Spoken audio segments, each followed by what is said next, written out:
Practical Dog number 4, chapters 1 through 3. Chapter 1, The Yard.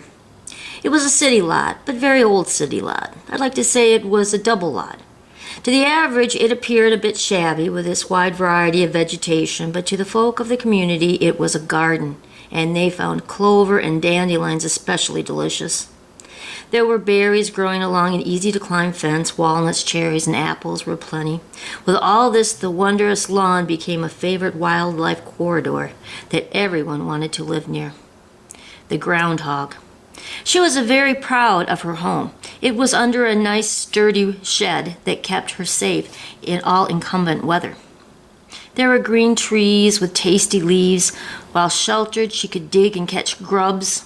Life was pleasant in her gentle little community.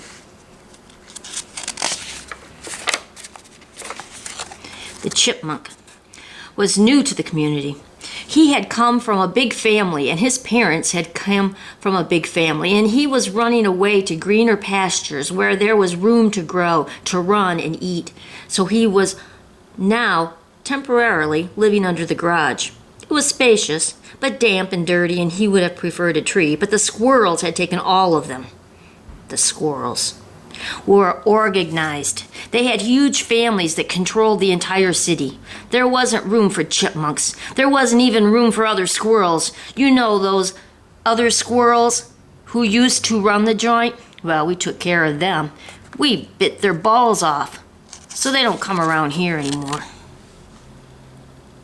And those chipmunks, they better think again about invading our trees. I mean, if they like their nuts.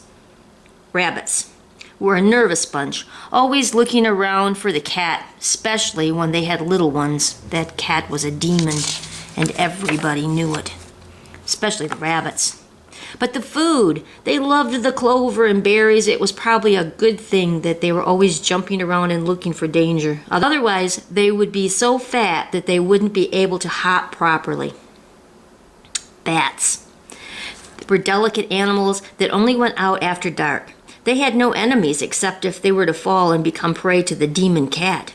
Bachelor bats lived in the tops of trees, but all of them had their nursery in the attic to the house. But when August comes, all of the baby boy bats were pushed out and forced to live out on their own. Poor little baby boy bats.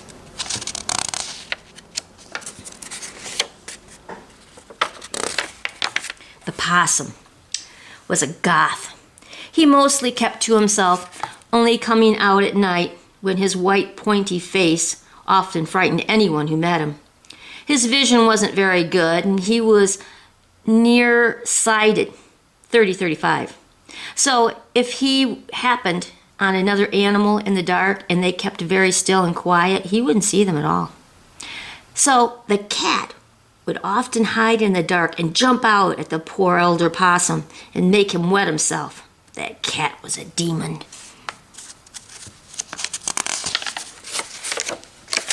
The cat would pounce, pin down, torture, then torture again any living thing that it could reach. The cat was a demon. No one liked the cat. The squirrels would chatter at it. The birds would dive at its head. The skunk would aim at it. The possum would chase it and bite its tail. No one liked the demon cat.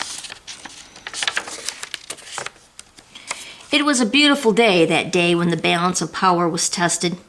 The sun was shining between cotton candy clouds. The birds were making a ruckus, especially after they spotted the demon cat being let out. Chapter 2.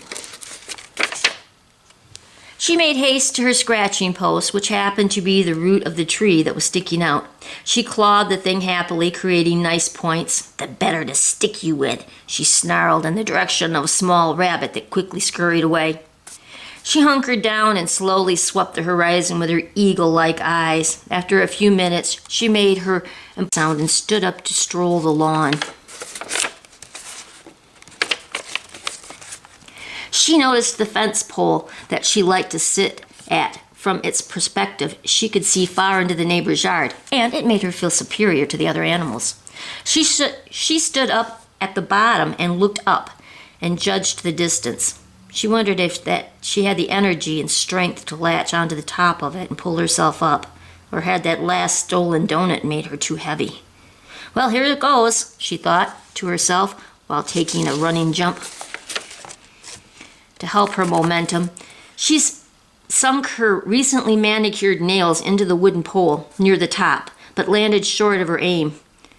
She strove to steady her hold, but then an angry mother bird saw an opportunity and began pecking at the cat's butt. She took large tufts of fur with each attack. The cat began to struggle, as its first reaction was to let go of the fence pole with her hind feet near where she was being attacked. She struggled to regain her footing when it took aim again, and with so much force that the momentum of the weight of her too many donuts butt swung in the air and caused her to lose her strength in her front paws, so she fell. Before she could right herself, the bird took one more bite and pecked at her noggin. She stood up, shook her head, and then made her fiercest hiss. This usually worked for just about everyone, but the bird flew at her again and again until the cat retreated, meowing loudly as she ran away to the safety of the underside of her stairs.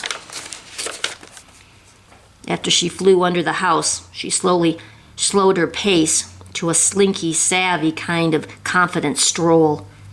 She'd get that bird and her little birdie, too. She moved to the spot where she could lay on her belly and watch. She'd see her opportunity. Oh no, there's that stupid groundhog, she thought, watching the chubby mother foraging happily for food, nibbling on everything green that she saw.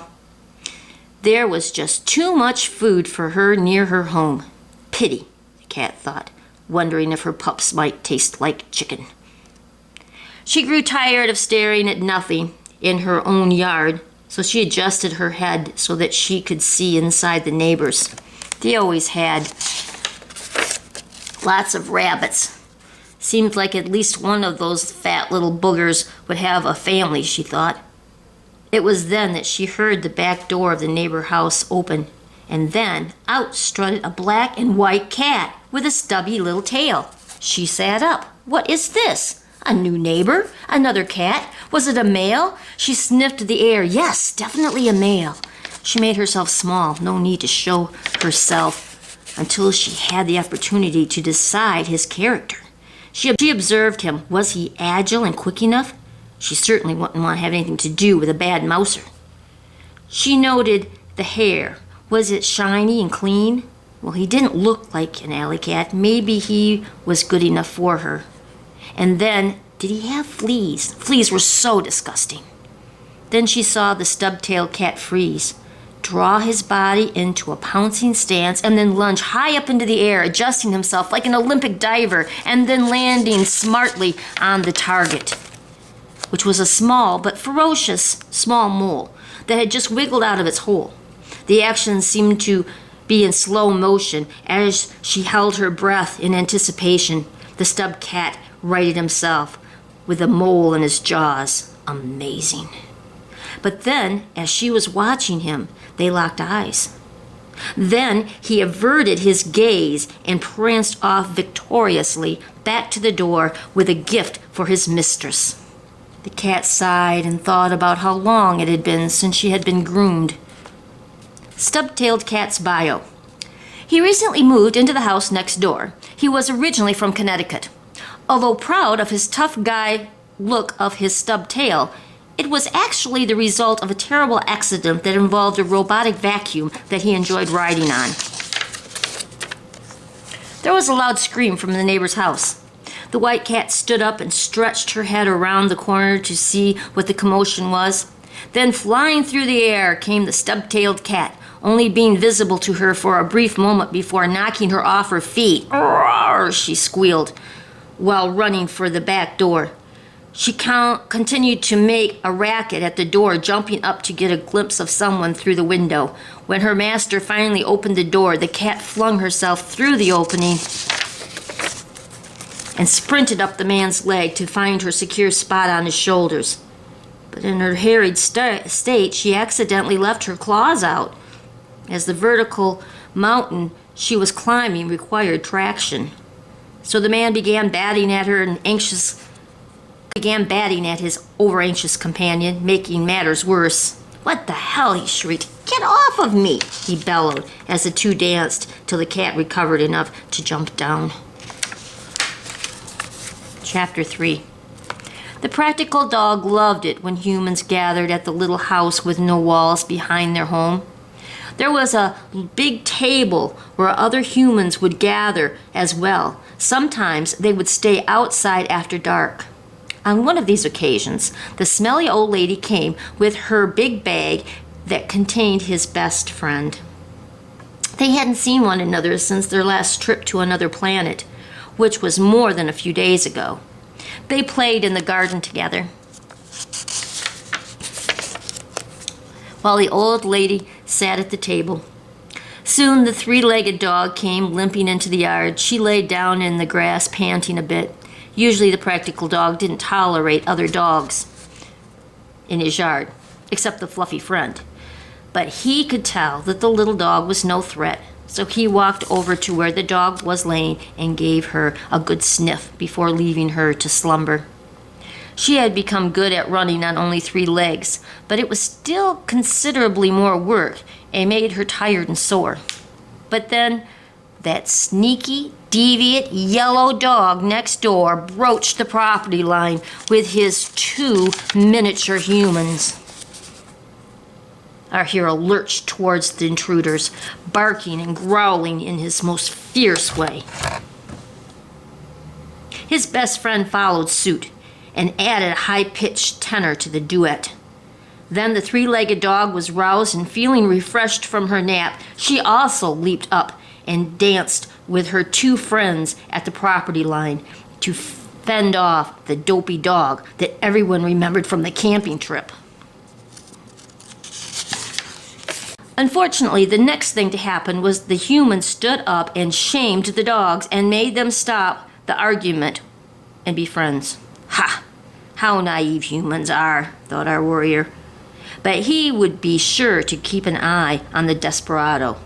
Soon every dog and human began to be preoccupied with the smell of food cooking. The animals looked on with interest as the humans started bringing out pots of food and placing them on the table. Then the loyal animals took their places near their humans in case something they were eating should spill.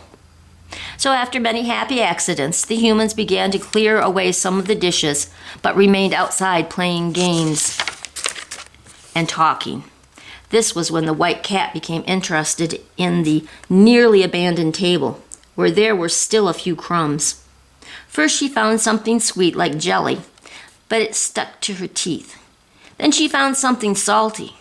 So this made her thirsty, so she looked for something to drink, and that was when she noticed the tall goblet still had sweet liquid in it. She licked the rim and decided that she liked the stuff. Then she noted that the little hairy dog had managed to jump up onto the seat of the table and was now about to jump on top of it. But this was her discovery. How dare that ball of hair sniff around her pile of crumbs? She hissed at the dog's direction.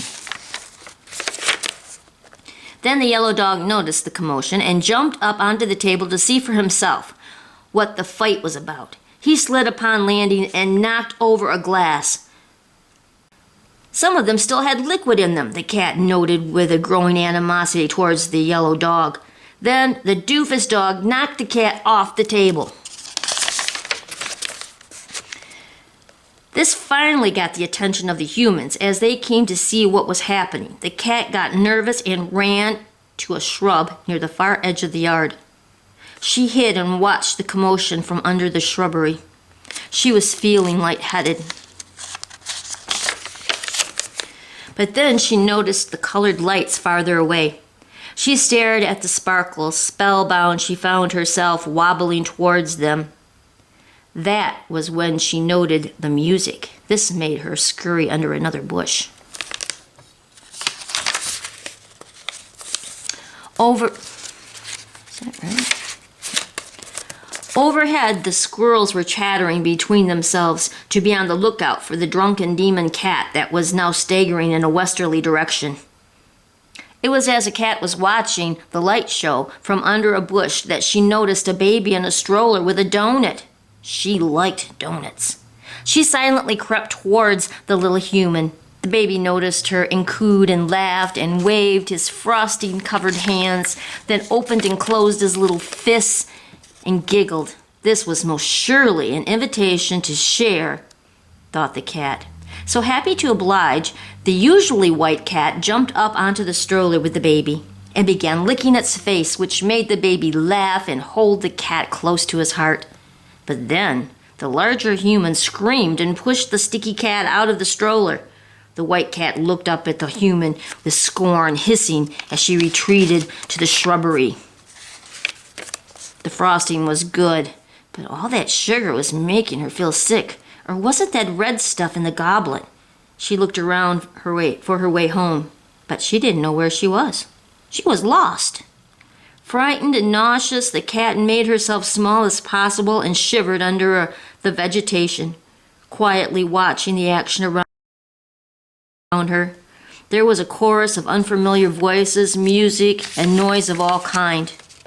But then she managed to tease out the familiar voice. It was her human. As soon as she saw him walking past her on the sidewalk, calling out for her, she darted out from the bush. She ran up the man's leg and found her place around his neck and then cuddled close to his face, hanging on for dear life.